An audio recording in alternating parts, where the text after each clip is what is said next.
વિશ્વ અંતરિક્ષ સપ્તાહની ઉજવણી તારીખ 4 થી તારીખ 10 સુધી એના અનુસંધાને અવકાશ વિજ્ઞાન અને ખગોળ વિજ્ઞાન વિશે વિદ્યાર્થીઓ પ્રેરિત બને. અવકાશ એટલે કે સ્પેસ સાયન્સ અને એસ્ટ્રોનોમી સાયન્સ આ બંને આપણું ખગોળશાસ્ત્ર જેમાં ગ્રહો નક્ષત્રો છે એ વિશે તમારે જાણવાનું. તમે પેમ્પલેટ આપ્યા જુદી જુદી નાની ક્રિએટિવ એટલે કે સૃજનાત્મક પ્રવૃત્તિ દ્વારા વિદ્યાર્થીઓ સ્પેસ સાયન્સ અને એસ્ટ્રોનોમી ઉપર જે કાંઈ ઇસરો દ્વારા થયેલા સંશોધનો છે એની માહિતી પ્રાપ્ત કરે. એટલા માટેનો આ ઉદ્દેશ છે. ગુજકોસ સ્પેસ ટ્વિટર દ્વારા આ આખું કેમ્પેન ચલાવવામાં આવી રહ્યું છે અમરેલી જિલ્લામાં. એના ભાગ સ્વરૂપે આજ તમારી શાળામાં અમે આવ્યા છે. તો આજે આ એક સરસ મજાની તમને પ્રવૃત્તિ કરાવવાના છીએ. ગ્રહો શું છે, નક્ષત્રો શું છે, પરિભ્રમણ કોને કહેવાય, પરિક્રમણ કોને કહેવાય એ પણ આપણે જાણવાનું. દિવસ અને રાત શું કામ થાય છે, વર્ષ શું કામ થાય છે.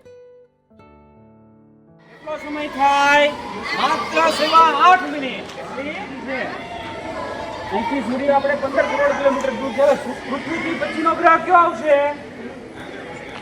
મંગળ. કોણ હવે? પૃથ્વીનો પાડોશી ગ્રહ છે. કોનો પાડોશી છે? પૃથ્વીનો. તો મંગળ પછીનો ગ્રહ કયો આવશે? નેપચ્યુન. આ આપણું સૌરમંડળ છે. અને સૌરમંડળનું નામ કેવું? મંદાકિની તારામંડળ છે. એમાં સૂર્ય છે એ શું છે ખબર છે? તારો. શું છે? મંદાકિની તારામંડળનો સૌથી ચમકતો તારો એ સૂર્ય કહેવાય. બરોબર? તો આ દરેક ગ્રહો જે છે ધરી ઉપર આવી રીતે ફરવા માંડે છે. આ દરેક ગ્રહો પોતાની ધરી ઉપર ફરે છે જેને પરિભ્રમણ કહેવાય. બરાબર? તો હવે પૃથ્વીને